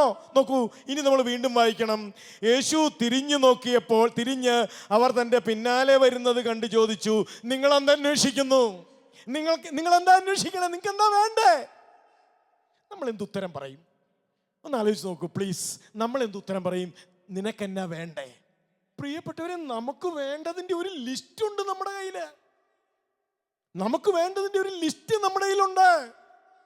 ഒരു പരിധിവരെ പ്രിയപ്പെട്ടവരെ, നമ്മൾ ഈശോയിലേക്ക് വരുന്നത് നമ്മുടെ ലിസ്റ്റ് സാധിച്ചു കിട്ടാൻ വേണ്ടിയാണ്. മക്കളുടെ ജോലി, മക്കളുടെ വിവാഹം, മക്കളുടെ പഠനം, ഇഷ്ടം പോലെ കാശ്, പെരപണിയുക, രോഗം വരാതിരിക്കുക, അപകടങ്ങൾ സംഭവിക്കാതെ, ഇങ്ങനൊരു നീണ്ട ലിസ്റ്റാണ് അവൻ തിരിഞ്ഞു നോക്കിയാൽ നമ്മുടെ കയ്യിലുള്ളത്. ഇവിടെ കണ്ടോ, അവൻ തിരിഞ്ഞു നോക്കിയിട്ട് അവരോട് ചോദിച്ചു, പിന്നാലെ വരുന്ന അവരോട് ചോദിച്ചു, നിങ്ങൾക്ക് എന്താടാ ചങ്ങാതി വേണ്ടേ? നിങ്ങൾ എന്താ അന്വേഷിക്കുന്നു? പ്രിയപ്പെട്ടവരെ, അവർ പറഞ്ഞ മറുപടി എന്താ? അവർ പറഞ്ഞ മറുപടിയാണ് ഇന്ന് നമ്മുടെ ചങ്കിൽ നിന്നും ഈ ക്രിസ്തുമസിന് ഒരുങ്ങുമ്പോൾ വരേണ്ട മറുപടി. അവർ പറഞ്ഞ മറുപടി എന്താണ്? അങ്ങ് എവിടെയാണ് താമസിക്കുന്നത്? ഞങ്ങൾക്കതറിയണം. ഞങ്ങൾക്ക് ഇച്ചിരൂടെ നിന്നെ അറിയണം. ഞങ്ങൾക്ക് ഇച്ചിരൂടെ നിന്റെ താമസ സ്ഥലം അറിയണം. ഞങ്ങൾക്ക് അല്പം കൂടി നിന്റെ ജീവിതത്തെക്കുറിച്ച് അറിയണം. പ്രിയപ്പെട്ടവരെ, നോക്കൂ, ഈ ഒരു ആഗ്രഹം ഈ ക്രിസ്തുമസിന് നമ്മൾ പ്രകടിപ്പിക്കണ്ടേ? ഈശോയെ, എനിക്ക് അല്പം കൂടി നിന്നെ അറിയണം. കർത്താവേ, എനിക്ക് അല്പം കൂടി നിന്റെ സഹനത്തിൻ്റെ മാധുര്യം അറിയണം. കർത്താവേ, എനിക്ക് അല്പം കൂടി നിന്റെ മനുഷ്യാവതാരത്തിൻ്റെ രഹസ്യം അറിയണം. ഇത് അറിയണമെന്ന്, ഈ ഒരു ആഗ്രഹം നമ്മളിൽ ജനിക്കാൻ വേണ്ടി പ്രിയപ്പെട്ടവരെ നമ്മൾ പ്രാർത്ഥിക്കണമെന്ന് ഈ തിരുവചന ഭാഗം നമ്മളെ ഓർമ്മിപ്പിക്കുന്നുണ്ട്. അവർ ചോദിച്ചു, റബ്ബി, അങ്ങ് എവിടെയാണ് താമസിക്കുന്നത്? ഉടൻ തന്നെ അവൻ എന്ത് മറുപടി പറഞ്ഞു? അവൻ പറഞ്ഞു, വന്നു കാണുക, വന്ന് കാണുക. അവൻ മറുപടി പറഞ്ഞത്, പ്രിയപ്പെട്ടവരെ, ഞാൻ ഇവിടുന്ന് പോയി രണ്ടാമത്തെ ലെഫ്റ്റ് തിരിഞ്ഞ് മൂന്നാമത്തെ റൈറ്റ് എടുത്ത് അഞ്ചാമത്തെ വീടാണ്, ഇങ്ങനെയൊന്നുമല്ല പറഞ്ഞത്. നിങ്ങൾ വാ, വന്ന് നിങ്ങളുടെ കൂടെ വാ, നിങ്ങളെൻ്റെ കൂടെ ജീവിക്ക്, വന്ന് കാണുക. അടുത്ത വചനം പ്രിയപ്പെട്ടവരെ വളരെ ശ്രദ്ധേയമായ വചനമാണ് അടുത്തത്. അവർ ചെന്ന് നോക്കണം, അവർ ചെന്ന് അവൻ വസിക്കുന്നിടം കാണുകയും എന്ന് പറഞ്ഞ പ്രിയപ്പെട്ടവരെ, അവർ അവിടെ ചെന്നിട്ട് ആടിമുടി പരിശോധിച്ചു. ആടിമുടി അവനെ അറിഞ്ഞു. അവൻ്റെ ജീവിതത്തെ അവർ തൊട്ടുനോക്കി. അവൻ്റെ ജീവിതത്തെ അവർ തിരിച്ചിട്ടും മറിച്ചിട്ടും പരിശോധിച്ചു. അവരുടെ ജീവിതത്തെ അവൻ്റെ ജീവിതത്തെ അവർ അറിഞ്ഞു. അതാണ് അവർ ചെന്ന് അവൻ വസിക്കുന്നിടം കാണുകയും അവനോടുകൂടെ താമസിക്കുകയും ചെയ്തു. നോക്കൂ, എത്ര മനോഹരമായൊരു തിരുവചന ഭാഗമാണ്. അവനോടുകൂടെ താമസിക്കുകയും ചെയ്തു. പ്രിയപ്പെട്ടവരെ, അന്നു മുതൽ അവർ അവൻ്റെ പിന്നാലെ നടക്കാനും അവൻ്റെ പ്രകൃതത്തിലേക്ക് ഉയരാനും അന്നു മുതൽ അവർ തങ്ങളെ തന്നെ ഒരുക്കി. ഇത് യോഹന്നാന്റെ ശിഷ്യന്മാർ അവനെ തൊട്ടറിഞ്ഞു, കണ്ടറിഞ്ഞു, നോക്കി, പരിശോധിച്ചു. എന്നിട്ട് അവർ തീരുമാനമെടുത്തു, എന്നാ ശരി, ഇവൻ്റെ കൂടെ നടന്നേക്കാം, ഇവനെ പിൻഗമിച്ചേക്കാം, ഇവനെ അനുഗമിച്ചേക്കാം, ഇവൻ്റെ ജീവിതത്തെ നമ്മുടെ ജീവിതത്തിലേക്ക് ഒന്ന് വന്നേക്കാം, ഇവനെ ഒന്ന് ഫോളോ ചെയ്യാം. ഇത് അവർ തീരുമാനിച്ചു, ഇവനെ അനുഗമിക്കാം. എന്നെ കേൾക്കുന്ന എൻ്റെ പ്രിയപ്പെട്ട സ്നേഹിത, ഞാൻ അങ്ങനെ ഒരു തീരുമാനമെടുത്തോ? എൻ്റെ ജീവിതത്തിൽ ഞാൻ ഇവനെ ഒന്ന് അനുഗമിക്കാം, അവനെ പോലെ ഒന്ന് ഉയരാൻ, അവനെ പോലെ ഒന്ന് ആകാൻ ശ്രമിക്കാം എന്നൊരു തീരുമാനം ഞാൻ എടുത്തിട്ടുണ്ടോ? ഇനി ഈശോ പറഞ്ഞ പരാതി, അത് വിശുദ്ധ യോഹന്നാന്റെ സുവിശേഷം 5-ാം അധ്യായത്തിൻ്റെ 39 മുതൽ നമ്മൾ വായിച്ചാലേ നമുക്ക് ആ വചനങ്ങളുടെ ആഴം പിടികിട്ടുകയുള്ളൂ. വിശുദ്ധ ലിഖിതങ്ങൾ നിങ്ങൾ പഠിക്കുന്നു, നിങ്ങൾ ബൈബിൾ വായിക്കുന്നു, നിങ്ങൾ വചനപ്രഘോഷണം കേൾക്കുന്നു, നിങ്ങൾ ധ്യാനങ്ങൾ കൂടുന്നു. ഇന്നത്തെ പശ്ചാത്തലത്തിൽ നമുക്ക് അങ്ങനെയൊക്കെ അതിനെ കൊണ്ടുവരാം. വിശുദ്ധ ലിഖിതങ്ങൾ നിങ്ങൾ പഠിക്കുന്നു, എന്തെന്നാൽ അവയിൽ നിത്യജീവൻ ഉണ്ടെന്ന് നിങ്ങൾ വിചാരിക്കുന്നു. നിങ്ങൾ വചനം കേൾക്കുന്നു, വചനം വായിക്കുന്നു, വചനം ധ്യാനിക്കുന്നു, ഇതൊക്കെ നിങ്ങൾ ചെയ്യുന്നു. കാരണം അതിലൂടെ നിങ്ങൾ ഉയരാൻ ശ്രമിക്കുന്നു. സമ്മതിച്ചു. അവ തന്നെയാണ് എന്നെക്കുറിച്ച് സാക്ഷ്യം നൽകുന്നത്. 40-ാമത്തെ വാക്യം അല്പം സങ്കടകരമായ വാക്യമാണ് കേട്ടോ. 40. എന്നിട്ടും നിങ്ങൾ അതൊക്കെ ചെയ്യുന്നുണ്ട്. ഭക്താനുഷ്ഠാനങ്ങൾ നടത്തുന്നുണ്ട്, നേർച്ച കാഴ്ചകൾ നടത്തുന്നുണ്ട്, നിങ്ങൾ ധ്യാനങ്ങൾ കൂടുന്നുണ്ട്, കൺവെൻഷനുകൾ കൂടുന്നുണ്ട്, ഓൺലൈനിൽ പ്രോഗ്രാമുകൾ കൂടുന്നുണ്ട്, എല്ലാം ചെയ്യുന്നുണ്ട്. എന്നിട്ടും പ്രിയപ്പെട്ടവരെ, അത് ഭീകരമാണ് അടുത്ത പദം. എന്നിട്ടും നിങ്ങൾക്ക് ജീവൻ ഉണ്ടാകേണ്ടതിന് എൻ്റെ അടുത്തേക്ക് വരാൻ നിങ്ങൾ വിസമ്മതിക്കുന്നു. എൻ്റെ അടുത്തേക്ക് വരാൻ പ്രിയപ്പെട്ടവരെ, അകലെയായി അനുഗമിക്കാൻ എളുപ്പമാണ്. ഞാനിത് പറയുമ്പോൾ നിങ്ങളുടെ മനസ്സിൽ ഒരു ശിഷ്യൻ, പണ്ട് അകലെയായി അനുഗമിച്ച ഒരു ശിഷ്യൻ്റെ ചിത്രം ഇപ്പോൾ വരുന്നുണ്ട്. ഈശോയെ പിടിച്ചോണ്ട് പോകുന്ന സമയത്ത് ഒരു ശിഷ്യൻ അകലെയായി അവനെ അനുഗമിച്ചിരുന്നു എന്നാണ് എഴുതി വച്ചിരിക്കുന്നത്. അകലെയായി എന്ന് പറഞ്ഞാൽ എന്താ? സേഫ് ഡിസ്റ്റൻസ്, വളരെ വളരെ കൃത്യമായ അകലം അവൻ പാലിച്ചു. ഈശോ തിരിഞ്ഞു നോക്കിയാൽ തോന്നണം ശിഷ്യൻ എൻ്റെ പിന്നാലെ വരുന്നുണ്ടെന്ന്. ഇനി ഈശോയുടെ കൂടെയുള്ള പട്ടാളക്കാരെങ്ങാനും തിരിഞ്ഞു നോക്കിയാൽ തോന്നണം അവൻ ഈശോയുടെ കൂടെ ചെല്ലുന്നില്ലെന്ന്. നോക്കൂ, അവന് കൃത്യമായ അകലത്തിലാണ് അവൻ അനുഗമിച്ചത്. ഇവിടെ പറഞ്ഞത് കേട്ടോ, 5:40. എന്നിട്ടും നിങ്ങൾക്ക് ജീവനുണ്ടാകേണ്ടതിന്, എൻ്റെ ജീവനിൽ നിങ്ങൾ പങ്കുപറ്റേണ്ടതിന്, നിങ്ങൾ ഉയരേണ്ടതിന്, നിങ്ങൾ ദൈവമക്കളുടെ പദവിയിലേക്ക് ഉയരേണ്ടതിന്, അപ്പാന്ന് വിളിക്കാനുള്ള സ്വാതന്ത്ര്യം നിങ്ങൾക്ക് കിട്ടേണ്ടതിന്, പ്രിയപ്പെട്ടവരെ, എൻ്റെ അടുക്കലേക്ക് വരാൻ നിങ്ങൾ വിസമ്മതിക്കുന്നു. എൻ്റെ അടുക്കലേക്ക് വരാൻ. അകലെ നിന്ന് ആരാധിക്കലും അകലെ നിന്ന് സ്നേഹിക്കലും അകലെ നിന്ന് സ്തുതിക്കലും ഒക്കെ വളരെ എളുപ്പമുള്ള കാര്യമാണ്, നമുക്കറിയാം. നമ്മുടെ ജീവിതത്തെ അതൊന്നും തൊടുന്നില്ല. പക്ഷേ ഞാൻ അവൻ്റെ അടുത്തേക്ക് ചെല്ലുമ്പോൾ പ്രിയപ്പെട്ടവരെ, എൻ്റെ ജീവിതത്തെ അത് കീറിമുറിക്കും. കാരണം അവൻ പറഞ്ഞു, ഞാൻ സമാധാനമല്ല, വാളാണ് കൊണ്ടുവന്നിരിക്കുന്നത്. അടുത്തേക്ക് ചെല്ലുമ്പോഴാണ് ഈ വാൾ കീറിമുറിക്കുന്നത്. പലപ്പോഴും പ്രിയപ്പെട്ടവരെ, നമ്മൾ അവനോട് അനുരൂപരാകാതെ സ്തുതികളും പ്രാർത്ഥനകളും ധ്യാനങ്ങളും നമ്മുടെ ഭക്താനുഷ്ഠാനങ്ങളും എല്ലാമായിട്ട് നമ്മുടെ ജീവിതത്തെ നമ്മൾ കൊഴുപ്പിക്കുകയാണ്. ജീവിതം ഭക്താനുഷ്ഠാനങ്ങൾ കൊണ്ടും ആരാധനകൾ കൊണ്ടും ഒക്കെ ജീവിതം കൊഴുക്കുകയാണ്. അപ്പോഴും നമ്മൾ അവൻ്റെ അടുത്തേക്ക് ചെന്ന് പ്രിയപ്പെട്ടവരെ മുറിവേൽക്കാൻ, അവൻ്റെ അടുത്തേക്ക് ചെന്ന് മുറിവേൽക്കാൻ നമ്മൾ തയ്യാറാകുന്നില്ല എന്ന പരാതിയാണ് വിശുദ്ധ യോഹന്നാന്റെ സുവിശേഷം 5:40. എന്നിട്ടും ഞാൻ പലപ്പോഴും വളരെ അനുതാപത്തോടെ വായിക്കുന്ന ഒരു തിരുവചനമാണത്. എടാ, എന്നിട്ടും നിനക്ക് ജീവൻ കിട്ടാൻ, നീ ദൈവമകന്റെ സ്വഭാവം ആർജിക്കാൻ നീ എന്താ മോനെ എൻ്റെ അടുത്തേക്ക് വരാത്തെ? അപ്പം ഞാൻ ചിലപ്പോൾ പറയാറുണ്ട്, കർത്താവേ, എനിക്ക് നിന്റെ അടുത്തേക്ക് വരാൻ ഭയമാണ്. കാരണം നിന്റെ അടുത്തേക്ക് വന്ന നീ പറയും, മറക്ക, പൊറുക്ക, വിട്ടുവീഴ്ച ചെയ്യുക, വേണ്ടെന്ന് വെക്ക, ചെറുതാക, വിട്ടുകൊടുക്ക, ഇതൊക്കെ നീ പറയുള്ളൂ. എനിക്കിഷ്ടമല്ല വിട്ടുകൊടുക്കാൻ, എനിക്കിഷ്ടമല്ല ചെറുതാകാൻ, എനിക്കിഷ്ടമല്ല മറക്കാനും പൊറുക്കാനും, എനിക്കിഷ്ടമല്ല എൻ്റെ സ്റ്റാറ്റസും എൻ്റെ ഇമേജും ഒക്കെ നിലനിർത്താൻ വേണ്ടി മറക്കാനും പൊറുക്കാനും എനിക്കിഷ്ടമല്ല. നിന്റെ അടുത്തേക്ക് വന്നാൽ നീ അതേ പറയുള്ളൂ, മറക്ക്, പൊറുക്ക്, ക്ഷമിക്ക്, വിട്ടുവീഴ്ച ചെയ്യുക, ചെറുതാവ്. അതുകൊണ്ട് ഞാൻ എന്ത് ചെയ്യുന്നു? വളരെ കൃത്യമായ അകലത്തിൽ ഞാൻ നിന്നുകൊണ്ട് അവനെ ആരാധിക്കുന്നു, അവനെ പ്രഘോഷിക്കുന്നു, അവനെ സ്തുതിക്കുന്നു. ഈ അകലത്തെയാണ് പ്രിയപ്പെട്ടവരെ ക്രിസ്തുമസ് ഇല്ലായ്മ ചെയ്യാൻ ആഗ്രഹിക്കുന്നത്. ഞാനും ക്രിസ്തുവും തമ്മിലുള്ള അകലം കുറയ്ക്കുന്നതിൻ്റെ പേരാണ് ക്രിസ്തുമസ്. ക്രിസ്തു ഞാനുമായിട്ടുള്ള അകലം കുറച്ചു. അവൻ എൻ്റെ രൂപത്തിലും എൻ്റെ ഭാവത്തിലും എൻ്റെ പ്രകൃതത്തിലും അവൻ എന്നിലേക്ക് ഇറങ്ങി വന്നു. അതാണ് ക്രിസ്തുമസ് എങ്കിൽ ഈ ക്രിസ്തുമസിനെ ഞാൻ സ്വീകരിക്കുന്നത് എങ്ങനെയാ? ഞാൻ അവനിലേക്ക് ഉയരുക. പ്രിയപ്പെട്ടവരെ, നമുക്ക് ഈശോയുടെ ജീവിതത്തിൽ ഈശോ എപ്പോഴും ഉപയോഗിക്കുന്ന ചില വാക്കുകളുണ്ട്. വിശുദ്ധ യോഹന്നാന്റെ സുവിശേഷം 6-ാം അധ്യായം 56-57. 56 ഇങ്ങനെയാണ്: എൻ്റെ ശരീരം ഭക്ഷിക്കുകയും എൻ്റെ രക്തം പാനം ചെയ്യുകയും ചെയ്യുന്നവൻ എന്നിലും ഞാൻ അവനിലും വസിക്കും. നോക്കൂ, എൻ്റെ ശരീരം ഭക്ഷിക്കുകയും എൻ്റെ രക്തം പാനം ചെയ്യുകയും ചെയ്യുന്നവൻ അവൻ എന്നിലും ഞാൻ അവനിലും വസിക്കും. ഈ ഒരു സുന്ദരമായ ജീവിതത്തെയാണ് ഇനി 57-ാമത്തെ വാക്യം എന്താ? 57: ജീവിക്കുന്നവനായ പിതാവ് എന്നെ അയച്ചു, ഞാൻ പിതാവ് മൂലം ജീവിക്കുന്നു. നോക്കൂ, വളരെ ആഴമുള്ള വാക്കുകളാണ് കേട്ടോ അത്. ഞാൻ പിതാവ് മൂലം ജീവിക്കുന്നു, അതുപോലെ എന്നെ ഭക്ഷിക്കുന്നവൻ ഞാൻ മൂലം ജീവിക്കണം എന്ന് പറഞ്ഞാൽ, പ്രിയപ്പെട്ടവരെ, എൻ്റെ ജീവിതത്തിൽ ഞാൻ അവനിലേക്ക്, അവൻ്റെ പ്രകൃതത്തിലേക്കും അവൻ്റെ സ്വഭാവത്തിലേക്കും ഒക്കെ ഉയരുക എന്ന വലിയ വിളി നമുക്ക് അവൻ വെച്ച് നീട്ടുന്നു. വിശുദ്ധ യോഹന്നാന്റെ സുവിശേഷം 4-ാം അധ്യായത്തിൻ്റെ 19-ാമത്തെ വാക്യം 18 മുതൽ ഞാൻ വായിക്കാം. അവൻ ഗലീലി കടൽ തീരത്ത് നടക്കുമ്പോൾ കടലിൽ വല വീശിക്കൊണ്ടിരുന്ന 2 സഹോദരന്മാരെ കണ്ടു. സാധാരണക്കാർ മനുഷ്യരെ.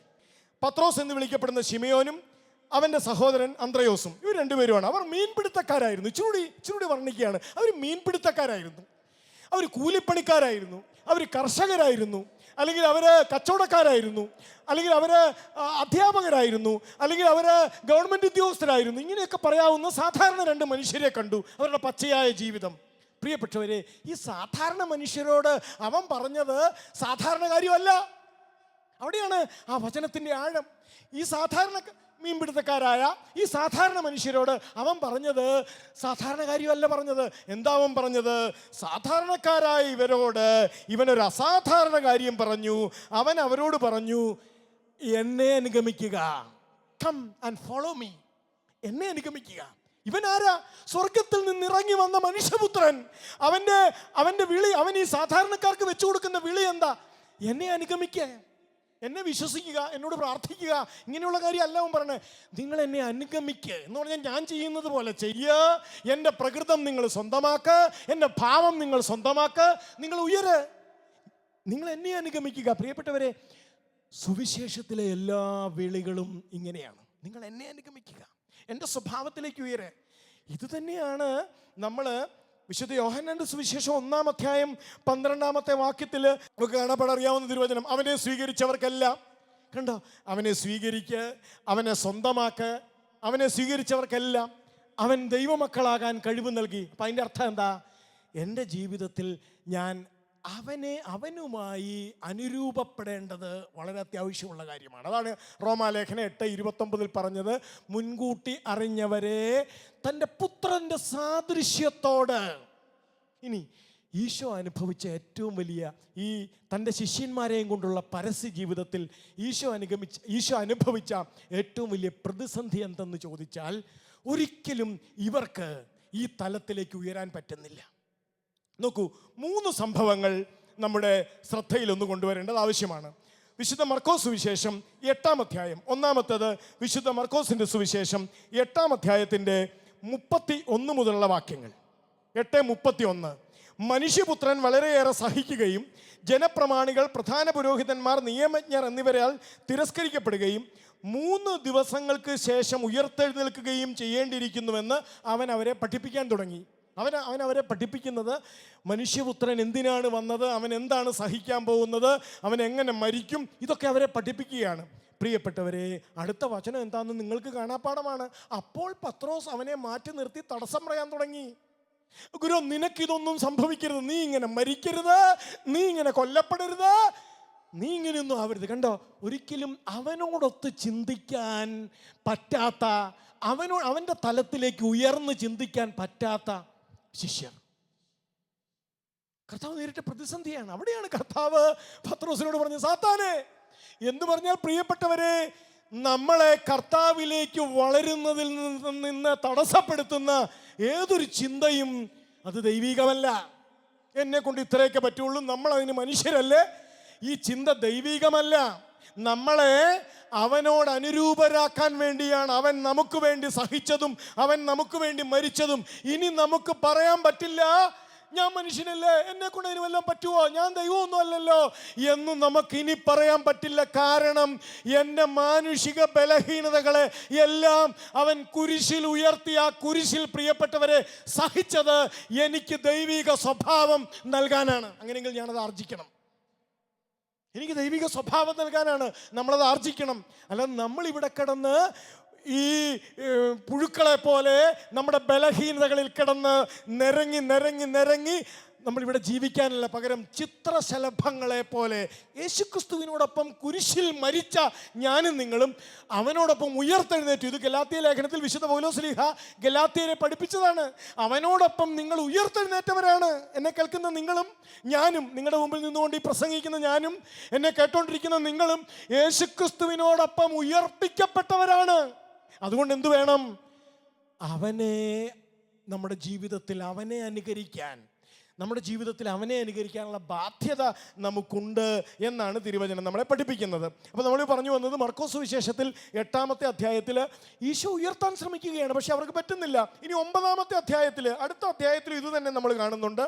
9-ാം അധ്യായത്തിൻ്റെ 30 മുതൽ അവർ അവിടെ നിന്ന് യാത്ര തിരിച്ചു ഗലീലയിലൂടെ കടന്നുപോയി. ഇക്കാര്യം ആരും അറിയരുതെന്ന് അവൻ ആഗ്രഹിച്ചു. കാരണം അവൻ ശിഷ്യന്മാരെ പഠിപ്പിക്കുകയായിരുന്നു.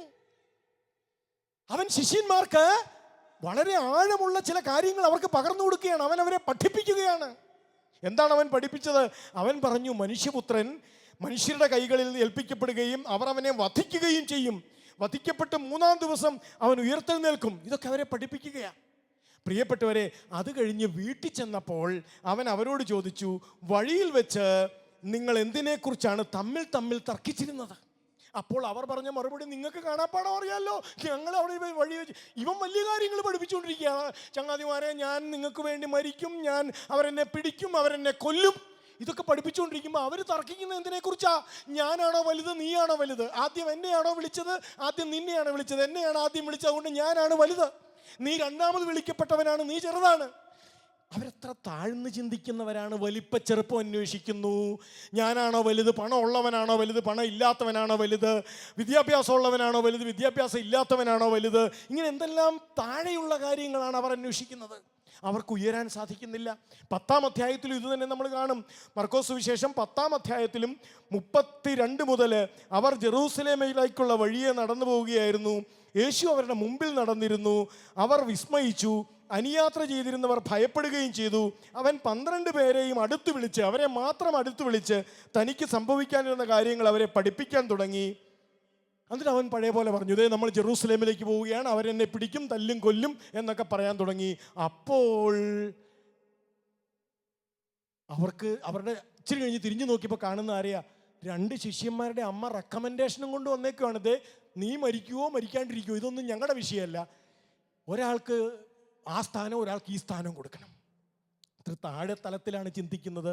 പ്രിയപ്പെട്ടവരെ, നമുക്ക് ഈ ചിന്ത അവസാനിപ്പിക്കുന്നത് വിശുദ്ധ പൗലോസ്ലീഹ ഗലാത്യ ലേഖനം 4:19 ഇപ്രകാരമാണ് ഗലാത്യരെ ഉപദേശിക്കുന്നത്. എൻ്റെ കുഞ്ഞുമക്കളെ, നിങ്ങളിൽ ക്രിസ്തു രൂപപ്പെടുന്നത് വരെ, നിങ്ങളിൽ ക്രിസ്തുവിൻ്റെ ചിന്തകൾ രൂപപ്പെടുന്നത് വരെ, നിങ്ങളിൽ ക്രിസ്തുവിൻ്റെ സ്വഭാവം രൂപപ്പെടുന്നത് വരെ, നിങ്ങളിൽ ക്രിസ്തുവിൻ്റെ മനോഭാവം രൂപപ്പെടുന്നത് വരെ ഞാൻ നിങ്ങൾക്ക് വേണ്ടി ഈറ്റുനോവ് അനുഭവിക്കുന്നു. ഈ ക്രിസ്തുമസ് പ്രിയപ്പെട്ടവരെ, ഞാൻ ക്രിസ്തുവിൻ്റെ തലത്തിലേക്ക്, ക്രിസ്തുവിൻ്റെ ചിന്തകളിലേക്ക്, ക്രിസ്തുവിൻ്റെ സ്വഭാവത്തിലേക്ക്, ക്രിസ്തുവിൻ്റെ മനോഭാവങ്ങളിലേക്ക് എന്നെ ഉയരാൻ ഈ ക്രിസ്തുമസ് വീണ്ടും ഒരു ക്രിസ്തുമസും കൂടി നമ്മളെ ക്ഷണിക്കുന്നു, ഒന്ന് ഉയരാൻ. നമുക്ക് ഈ ചിന്തകളെ ഒന്ന് സമാഹരിച്ചുകൊണ്ട് കർത്താവിൻ്റെ സന്നിധിയിൽ നിന്നുകൊണ്ട് നമുക്കൊന്ന് പ്രാർത്ഥിക്കാൻ ശ്രമിക്കാം. എൻ്റെ കർത്താവേ, എനിക്ക് അങ്ങയുടെ സ്വഭാവത്തിലേക്ക് ഉയരാൻ, അങ്ങയിലേക്ക് വളരാൻ ഉള്ള കൃപ നൽകണമേ എന്ന് പ്രാർത്ഥിക്കാം. നമുക്ക് ഇരിക്കുന്ന സ്ഥലത്ത് നിങ്ങൾക്ക് പ്രാർത്ഥിക്കാനായിട്ട് കംഫർട്ടബിൾ, നിങ്ങൾ അങ്ങനെ ഒരു നിങ്ങൾക്ക് കുഴപ്പമില്ലാത്ത അവസ്ഥയിലാണെങ്കിൽ അങ്ങനെ ഇരിക്കുക. അല്ലെങ്കിൽ പ്രിയപ്പെട്ടവരെ, നമുക്ക് എഴുന്നേറ്റ് നിന്നുകൊണ്ട് ഈശോയെ നമുക്കൊന്ന് നമ്മുടെ ഹൃദയത്തിൽ കാണാം. അവൻ എന്നെ ക്ഷണിക്കുന്നു, അവനെ പോലെ ആവാൻ അവിടുന്ന് എന്നെ ക്ഷണിക്കുന്നു. നമുക്കൊന്ന് ഹൃദയം തുറന്ന്, കർത്താവേ, എനിക്ക് നിൻ്റെ ശിഷ്യനാവണം, എനിക്ക് നിൻ്റെ ദാസനാവണം. കർത്താവേ, എനിക്ക് നിന്നോട് അനുരൂപപ്പെടണം, എൻ്റെ സ്വഭാവം നിൻ്റെ സ്വഭാവം പോലെ ആകണം. കർത്താവേ, എൻ്റെ വാക്കും നോക്കും പെരുമാറ്റവും ഒക്കെ നിന്നെപ്പോലെ ഉയരണം എന്നുള്ള ആഗ്രഹത്തോടു കൂടി കർത്താവേ, ഞാനിവിടെ പുഴുവിനെ പോലെ എൻ്റെ ബലഹീനതകൾക്കകത്ത് ഇങ്ങനെ എഴഞ്ഞ് നടക്കേണ്ടവനല്ല. പകരം ഞാൻ നിന്നിലൂടെ ചിത്രശലഭം പോലെ പറക്കേണ്ടവളാണ്. ആ ഒരാഗ്രഹത്തോടു കൂടി നമുക്കൊന്ന് ചേർന്ന് പാടാം. യേശുവിൻ്റെ ദാസനാവണം, എനിക്ക് എൻ്റെ യേശുവിൻ്റെ ദാസനാവണം. അറിയാൻ മേലെങ്കിൽ നിങ്ങൾ പാടിക്കഴിയുമ്പോൾ, ഈ 2 വരികൾ പാടിക്കഴിയുമ്പോൾ അതൊന്ന് കേട്ടിട്ട് ഹൃദയത്തിൽ നിന്ന് ഏറ്റുപാടണം. യേശുവിൻ്റെ ദാസനാവണം, എനിക്ക് എൻ്റെ യേശുവിൻ്റെ ദാസനാവണം. നമുക്ക് ചേർന്ന് പാടാം, കണ്ണുകളടച്ച് കർത്താവിൻ്റെ സന്നിധിയിൽ നിന്നുകൊണ്ട്, ഹൃദയത്തിൽ കർത്താവിനെ കണ്ടുകൊണ്ട് നമുക്ക് ഹൃദയപൂർവ്വം പാടി പ്രാർത്ഥിക്കാം. യേശുവിൻ്റെ ദാസനാകണം, എനിക്കെൻ്റെ യേശുവിൻ്റെ ദാസനാകണം. ചേർന്ന് പാടാം. യേശുവിൻ്റെ ദാസനാകണം, എനിക്കെൻ്റെ യേശുവിൻ്റെ ദാസനാകണം. എന്നും യേശുവിൻ്റെ ദാസനാകണം. ഒന്നുകൂടി ആരംഭം മുതൽ പാടാം.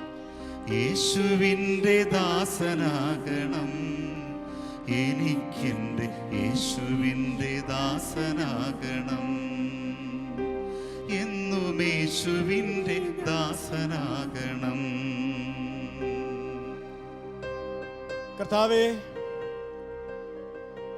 അങ്ങ് എൻ്റെ പ്രകൃതത്തിലേക്കാണ് ഇറങ്ങി വന്നത്, ബലഹീനമായ എൻ്റെ പ്രകൃതിയിലേക്കാണ് ഇറങ്ങി വന്നത്.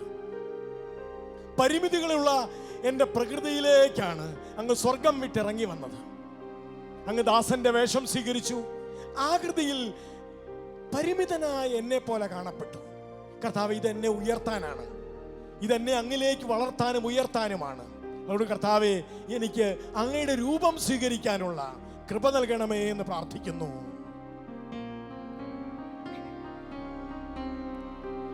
യേശുവിൻ്റെ താൽപ്പര്യങ്ങൾ മാത്രമോർക്കണം, യേശുവിൻ്റെ സ്നേഹമെൻ്റെ സ്നേഹമാകണം. യേശുവിൻ്റെ താൽപ്പര്യങ്ങൾ മാത്രമോർക്കണം, യേശുവിൻ്റെ സ്നേഹമെൻ്റെ സ്നേഹമാകണം. യേശുവിൻ്റെ താൽപ്പര്യങ്ങൾ മാത്രമോർക്കണം, യേശുവിൻ്റെ സ്നേഹമെൻ്റെ സ്നേഹമാകണം. യേശുവിൻ്റെ പീഡനത്തിൽ പങ്കുചേരണം, യേശുവിൻ്റെ കുരിശിൽ ഞാനുമൊന്നു ചേരണം. യേശുവിൻ്റെ പീഡനത്തിൽ പങ്കുചേരണം, യേശുവിൻ്റെ കുരിശിൽ ഞാനുമൊന്നു ചേരണം. യേശുവിൻ്റെ ദാസനാകണം, എനിക്കെൻ്റെ യേശുവിൻ്റെ ദാസനാകണം. യേശുവിൻ്റെ ദാസനാകണം, യേശുവിൻ്റെ ദാസനാകണം, എനിക്കെൻ്റെ യേശുവിൻ്റെ ദാസനാകണം.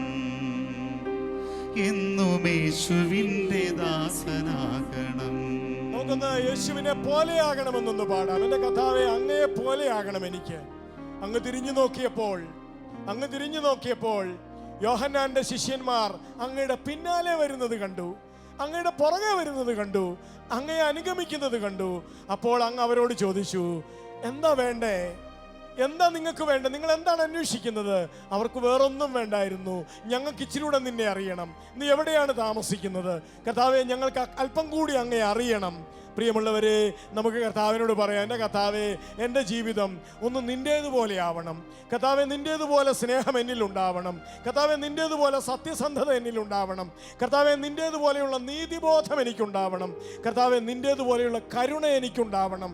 നിൻ്റേതുപോലെ കർത്താവെ, എനിക്ക് ക്ഷമിക്കാനും ചെറുതാവാനും വിട്ടുവീഴ്ച ചെയ്യാനൊക്കെയുള്ള കൃപ എനിക്ക് കിട്ടണം. നിൻ്റേതുപോലെ കർത്താവെ, എനിക്ക് നിന്നെ പോലെ ആവണം. ചേർന്ന് പാടാം, യേശുവിനെ പോലെയാകണം. യേശുവിനെ പോലെയാകണം, എനിക്കെൻ്റെ യേശുവിനെ പോലെയാകണം. യേശുവിനെ പോലെയാകണം, എനിക്കെൻ്റെ യേശുവിനെ പോലെയാകണം. എന്നും യേശുവിനെ പോലെയാകണം. കർത്താവേ, ചില സമയങ്ങളിൽ ഞാനാകെ ഇഴഞ്ഞു നടക്കുന്നത് പോലെ തോന്നുന്നു. ചില സമയങ്ങളിൽ കർത്താവെ, മാനുഷിക ബലഹീനതകളുടെ അടിമത്തത്തിൽപ്പെട്ട് ഞാൻ ഇഴഞ്ഞു നടക്കുന്നു. കർത്താവെ, എനിക്കൊരിക്കലും അങ്ങയിലേക്ക് ഉയരാൻ പറ്റുന്നില്ല. ചില സമയങ്ങളിൽ അസൂയ എന്നെ അടിമപ്പെടുത്തുന്നു. ചില സമയങ്ങളിൽ എൻ്റെ അഹങ്കാരം എന്നെ അടിമപ്പെടുത്തുന്നു. ചില സമയങ്ങളിൽ കർത്താവെ, എൻ്റെ അമർഷവും ക്രോധവും വൈരാഗ്യവും ഒക്കെ എന്നെ അടിമപ്പെടുത്തുന്നു. ക്ഷമിക്കാൻ പറ്റാത്ത ചില സാഹചര്യങ്ങൾ എന്നെ അടിമപ്പെടുത്തുന്നു.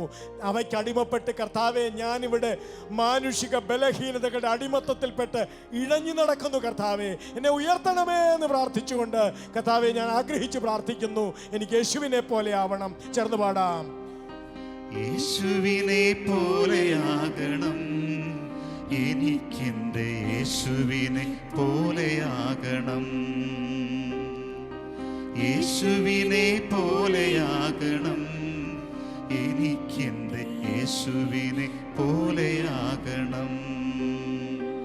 എന്നും യേശുവിനെ പോലെയാകണം.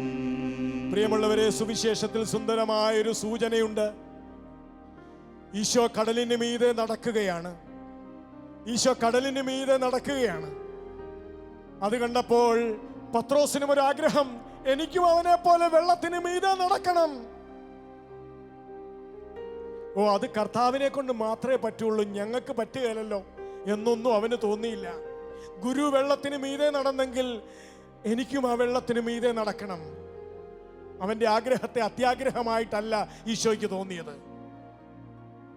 പ്രിയപ്പെട്ടവരെ, അപ്പോൾ തന്നെ കർത്താവ് അവനെ വിളിച്ചു, വരൂ വരൂ. കുറച്ചു നേരത്തേക്കാണെങ്കിലും പത്രോസ് വെള്ളത്തിന് മീതെ നടന്നു. പ്രിയപ്പെട്ടവരെ, ഇത് സുവിശേഷത്തിൽ എഴുതി വച്ചിരിക്കുന്നത് നമുക്കുള്ള സൂചനയാണ്. അവൻ പറഞ്ഞില്ലേ, ഞാൻ ചെയ്തതിലേറെ കാര്യങ്ങൾ നിങ്ങൾ ചെയ്യും.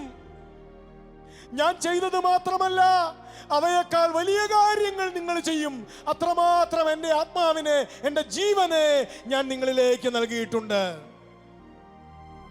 നമുക്കതുകൊണ്ടൊന്ന് ആഗ്രഹിച്ചു പാടാം. കർത്താവേ, എനിക്ക് അങ്ങയെ പോലെ ആകണമെന്ന് ഞാൻ പ്രാർത്ഥിക്കുന്നത്, കർത്താവേ, അത് പത്രോസ് കൊതിച്ചതുപോലെയാണ്. എനിക്കും എൻ്റെ കർത്താവിനെ പോലെ ഒന്ന് സ്നേഹിക്കാൻ, എനിക്കും എൻ്റെ കർത്താവിനെ പോലെ ഒന്ന് ക്ഷമിക്കാൻ, എനിക്കും എൻ്റെ കർത്താവിനെ പോലെ ഒന്ന് ചെറുതാവാൻ കൃപ കിട്ടണം. എനിക്ക് എൻ്റെ കർത്താവിനെ പോലെ ആവണം. ചേർന്ന് പാടാം, യേശുവിനെ പോലെ ആവണം.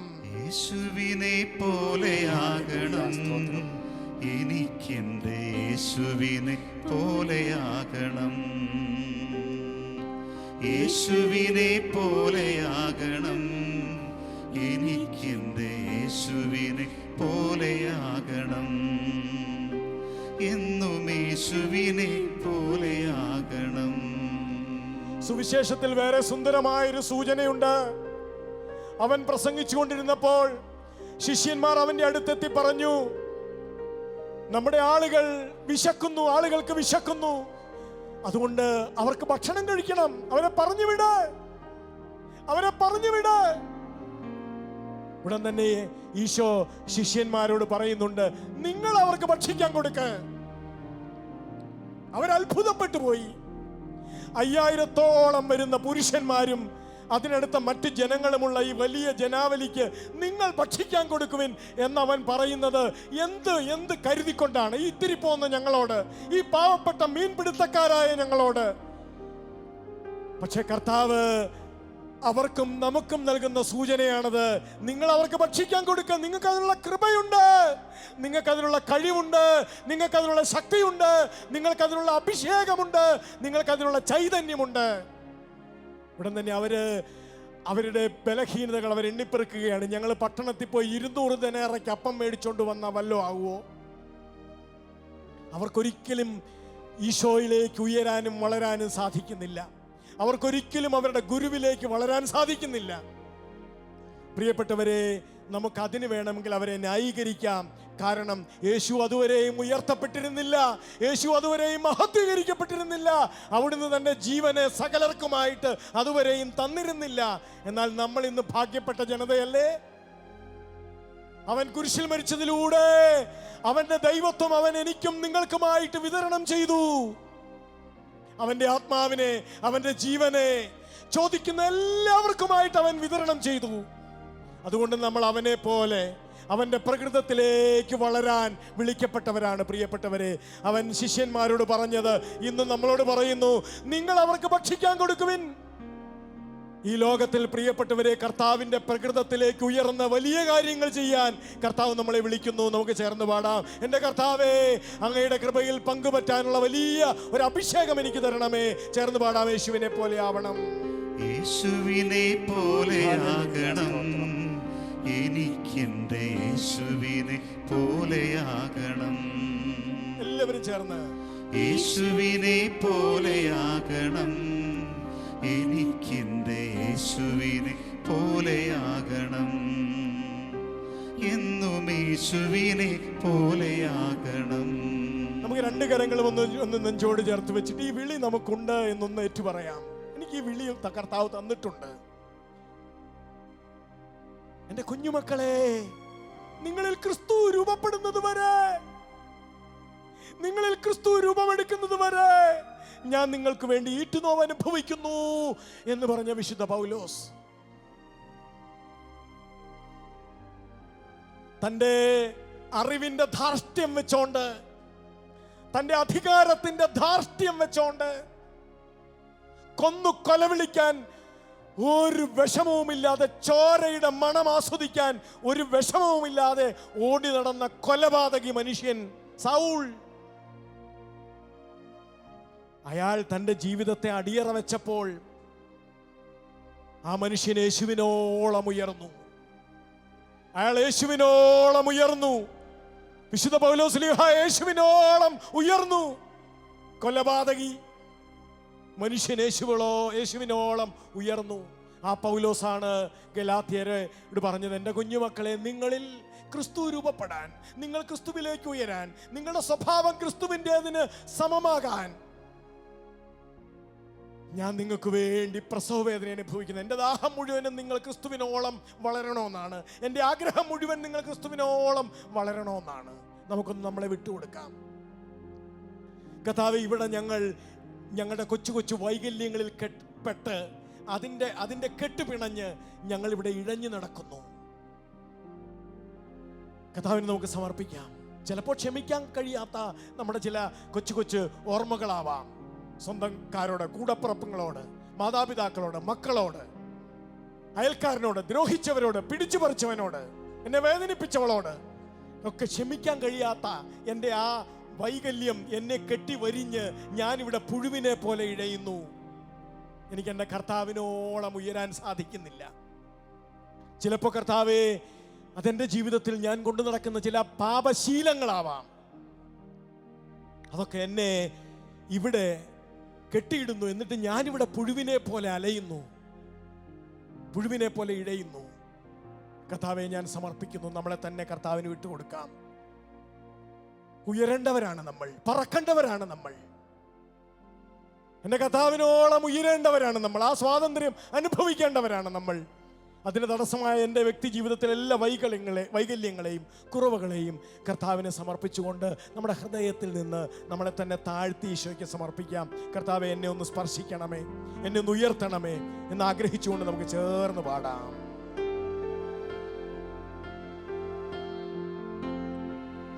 ജീവിതമങ്ങേ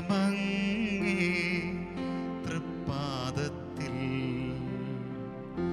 ഏകിടുമ്പോൾ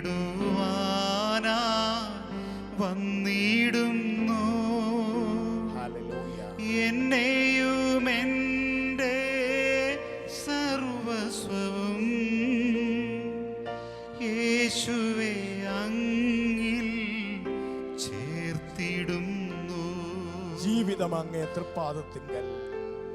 ജീവിതമങ്ങേ തൃപ്പാദത്തിൽ ഏകിടുവാനാ വന്നിടുന്നു.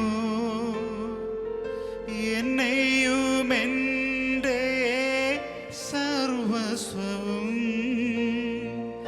യേശുവേ അങ്ങിൽ ചേർത്തിടുന്നു. പ്രിയമുള്ളവരെ, കർത്താവ് തിരുവചനത്തിൽ നിന്നൊരു ഭാഗം ഈ സമയം നമ്മുടെ ഓർമ്മയിലേക്ക് കൊണ്ടുവരുന്നു. പുഴുവിനെ പോലെ ഇഴഞ്ഞിഴഞ്ഞാണ് അവൾ ആ കിണറിന്റെ കരയിൽ വന്നത്. കുനിഞ്ഞ ശിരസ്. അവൾക്ക് അവളോട് തന്നെ ക്ഷമിക്കാൻ പറ്റുന്നില്ല. പിറന്നത് സമറിയ വംശത്തിൽ, ജനിച്ചത് സ്ത്രീയായിട്ട്, കൂടാതെ ജീവിതത്തിൽ എന്നോ വഴിപിഴച്ച ജീവിതത്തിലേക്ക് പെട്ടുപോയതിന്റെ സങ്കടം. ഇപ്പൊ ആർക്കും വേണ്ടാത്തവൾ.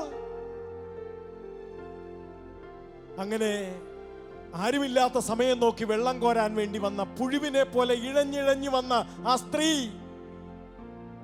ആരുമില്ലാത്തവൾ, ഒറ്റപ്പെട്ടവൾ, പാപിനി, ദൈവത്തിന് പോലും വേണ്ടാത്തവൾ, ഈ ചിന്തകളും പേറി ജീവിക്കുന്ന പുഴുവിനെ പോലെ ഇഴഞ്ഞിഴഞ്ഞ് വരുന്ന ആ സ്ത്രീ ഉച്ചയ്ക്ക് അവിടെയാണ് കർത്താവ് അവളെ കാത്തുനിന്നത്. പ്രിയപ്പെട്ടവരെ, അവസാനം അവളുടെ കുത്തഴിഞ്ഞ ജീവിതത്തെ, പൊട്ടിപ്പൊളിഞ്ഞ ജീവിതത്തെ കർത്താവ് തൊട്ടില്ലേ? അവൾ ഉയർന്നു. ചിത്രശലഭത്തെ പോലെ ഉയർന്ന് പറന്നാണ് അവൾ പോയത്. തിരിച്ചവളുടെ കുടിലിലേക്കല്ല, ഗ്രാമത്തിലേക്ക്, പട്ടണ പ്രമുഖന്റെ വീട്ടിലേക്ക്. നോക്കൂ, അവൾ മിശിഹായുടെ തലത്തിലേക്ക് ഉയർന്നു. സമർപ്പിക്കാൻ നമുക്കും, അവൾ സമർപ്പിച്ചതുപോലെ നമുക്കും സമർപ്പിക്കാം ജീവിതത്തെ. എന്നിട്ടൊന്നുകൂടെ പറയാം, ജീവിതം അങ്ങേ തൃപ്പാദത്തിങ്കൽ ഞാൻ കാഴ്ചവെക്കുന്നു എന്ന്. എൻ്റെ ജീവിതത്തിലെ ഏത് പൊട്ടിപ്പൊളിഞ്ഞ അവസ്ഥകളാകട്ടെ, ഏത് വൈകല്യങ്ങളുടെ കുരുക്കുകളാകട്ടെ, ഏത് ബന്ധനങ്ങളുടെ കുരുക്കുകളാകട്ടെ, നമുക്ക് കർത്താവിനെ സമർപ്പിച്ചുകൊണ്ട് വിശ്വാസത്തോടെ ചേർന്ന് പാടാം. ഇപ്പോൾ കർത്താവ് എന്നെ സുഖപ്പെടുത്തും എന്ന് വിശ്വസിച്ചുകൊണ്ട് ചേർന്ന് പാടാം. ജീവിതമങ്ങേ തൃപ്പാദത്തിൽ ഏകിടുവാനാ വന്നിടുന്നു. എന്നെയും എൻ്റെ സർവസ്വവും യേശുവേ അങ്ങിൽ ചേർത്തിടുന്നു. ജീവിതമങ്ങേ തൃപ്പാദത്തിൽ ഏകിടുവാനായി വന്നിടുന്നു. എന്നെയും എൻ്റെ സർവസ്വവും യേശുവേ അങ്ങിൽ ചേർത്തിടും. കരങ്ങളൊന്ന് യാചനാരൂപത്തിൽ പിടിച്ചുകൊണ്ട് ഒരിക്കൽ കൂടി ഹൃദയത്തിൽ നിന്ന് പാടൂ. ജീവിതമങ്ങേ തൃപ്പാദത്തിൽ ഏകിടുവാനായി വന്നിടുന്നു. എന്നെയും എൻ്റെ സർവസ്വവും യേശുവേ അങ്ങിൽ ചേർത്തിടും. കരങ്ങൾ ഉയർത്തി സ്തുതിക്കാമോ? ഹല്ലേലൂയ. ഹല്ലേലൂയ. ജീവിതം സമർപ്പിച്ച് ആരാധിക്കുന്നേ. കർത്താവേ, എന്റെ വൈകല്യങ്ങളെ ഉയർത്തി ഞാൻ അങ്ങയെ സ്തുതിക്കുന്നു. കർത്താവേ, എന്റെ പാപബന്ധനങ്ങളെ ഉയർത്തി ഞാൻ അങ്ങയെ സ്തുതിക്കുന്നു. കർത്താവേ, കെട്ടുപിണഞ്ഞ എന്റെ ജീവിതത്തിന്റെ വൈകല്യങ്ങളെ ഉയർത്തി ഞാൻ അങ്ങയെ സ്തുതിക്കുന്നു. ഹല്ലേലൂയ, ഹല്ലേലൂയ, ഹല്ലേലൂയ. കർത്താവേ, അങ്ങയിലേക്ക് ഉയരാനും വളരാനുമുള്ള എന്റെ വലിയ ആഗ്രഹത്തെ സമർപ്പിച്ചുകൊണ്ട് കർത്താവേ, അങ്ങയെ ഞാൻ സ്തുതിക്കുന്നു, സ്തോത്രം ചെയ്യുന്നു. ഹല്ലേലൂയ, ഹല്ലേലൂയ, ഹല്ലേലൂയ. ഓ കർത്താവേ, ആരാധന, മഹത്വം, ദൈവമേ, സ്തോത്രം. കർത്താവേ, ഞങ്ങളെ അങ്ങ് സ്പർശിക്കുന്ന ഈ പുണ്യപ്പെട്ട നിമിഷങ്ങളെ ഓർത്ത്, ഞങ്ങളായിരിക്കുന്ന സ്ഥലത്ത് വന്ന് ഞങ്ങളെ തൊടുന്ന അങ്ങയുടെ കാരുണ്യത്തെ ഓർത്ത് ഹല്ലേലൂയ, ഹല്ലേലൂയ, ഹല്ലേലൂയ, ഹല്ലേലൂയ, ഹല്ലേലൂയ. ശബായ ഹല്ലേലൂയ, ഹല്ലേലൂയ. ദൈവമേ ആരാധിച്ച് സ്തുതിച്ച് മഹത്വപ്പെടുത്തുന്നു കർത്താവേ. മഹത്വം കർത്താവേ, സ്തോത്രം. ഹല്ലേലൂയ, ഹല്ലേലൂയ, ഹല്ലേലൂയ, ഹല്ലേലൂയ, ഹല്ലേലൂയ. രണ്ട് കരങ്ങളും നെഞ്ചോട് ചേർത്ത് വെച്ച് കർത്താവേ, ഈ വിളിയെ ഞാൻ നിസ്സാരമാക്കില്ല എന്ന് ഞാൻ എൻ്റെ ജീവിതത്തിൽ പ്രതിജ്ഞ ചെയ്യുന്നു. അങ്ങയോട് അനുരൂപപ്പെടാനുള്ള എൻ്റെ വിളിയെ, കർത്താവേ, അങ്ങയിലേക്ക് വളരാനുള്ള എൻ്റെ വിളിയെ, അങ്ങയുടെ സ്വഭാവം ആർജിക്കാനുള്ള ഈ ഉന്നതമായ വിളിയെ, അങ്ങ് ക്ഷമിച്ചതുപോലെ ക്ഷമിക്കാനും, അങ്ങ് ചെറുതായതുപോലെ ചെറുതാകാനും, അങ്ങ് വിട്ടുവീഴ്ച ചെയ്തതുപോലെ വിട്ടുവീഴ്ച ചെയ്യാനും, കർത്താവേ, അങ്ങ് സഹിച്ചതുപോലെ സഹിക്കാനും, അങ്ങ് കുരിശു ചുമന്നതുപോലെ കുരിശു ചുമക്കാനും, അങ്ങ് പിതാവിനെ അനുസരിച്ചതുപോലെ അനുസരിക്കാനും, കർത്താവെ, അങ്ങ് കുടുംബത്തെ സ്നേഹിച്ചതുപോലെ സ്നേഹിക്കാനും, അങ്ങ് മാതാപിതാക്കൾക്ക് വിധേയപ്പെട്ടതുപോലെ വിധേയപ്പെടാനും, അങ്ങ് കരുണ കാണിച്ചതുപോലെ കരുണ കാണിക്കാനും എനിക്ക് കൃപ തരണമേ എന്ന് ഞാൻ പ്രാർത്ഥിക്കുന്നു. അതിലേക്ക് വളരാനും ഉയരാനുമുള്ള വലിയ അഭിഷേകം ഈ ക്രിസ്തുമസിന് തന്നെ അനുഗ്രഹിക്കണമേ എന്ന് പ്രാർത്ഥിക്കുന്നു. പരിശുദ്ധ മാതാവേ, അമ്മയിൽ അവിടുത്തെ പുത്രൻ രൂപപ്പെടുക മാത്രമല്ലല്ലോ ചെയ്തത്, അവിടുത്തെ പുത്രൻ ഞങ്ങൾക്ക് വേണ്ടി അമ്മയുടെ ഉദരത്തിൽ രൂപപ്പെടുകയും ചെയ്തു. അവിടുത്തെ പുത്രൻ ഞങ്ങൾക്ക് വേണ്ടി അമ്മയുടെ ഉദരത്തിൽ രൂപപ്പെട്ടു. അതുപോലെ ഞങ്ങളുടെ ഉള്ളിലും അവിടുത്തെ പുത്രൻ രൂപപ്പെടാൻ, പുത്രന്റെ മനോഭാവം രൂപപ്പെടാൻ, ആ പുത്രന്റെ മനോഭാവത്തെ പ്രസവിക്കുന്ന അമ്മമാരാകാൻ ഞങ്ങൾക്ക് വേണ്ടി പ്രത്യേകം പ്രാർത്ഥിക്കണമേ. ഇരുളടഞ്ഞ ഈ ലോകത്തിൽ അവിടുത്തെ പുത്രനെ പ്രദർശിപ്പിക്കുന്നവരാകാൻ ഞങ്ങൾക്ക് വേണ്ടി പ്രാർത്ഥിക്കണമേ. ഈശോ മിശിഹായുടെ വാഗ്ദാനങ്ങൾക്ക് ഞങ്ങൾ യോഗ്യരാകുവാൻ സർവേശ്വരന്റെ പരിശുദ്ധ മാതാവേ ഞങ്ങൾക്ക് വേണ്ടി അപേക്ഷിക്കണമേ. പിതാവിന്റെയും പുത്രന്റെയും പരിശുദ്ധാത്മാവിന്റെയും നാമത്തിൽ ആമേൻ. ഈശോ മിശിഹായ്ക്ക് സ്തുതിയായിരിക്കട്ടെ.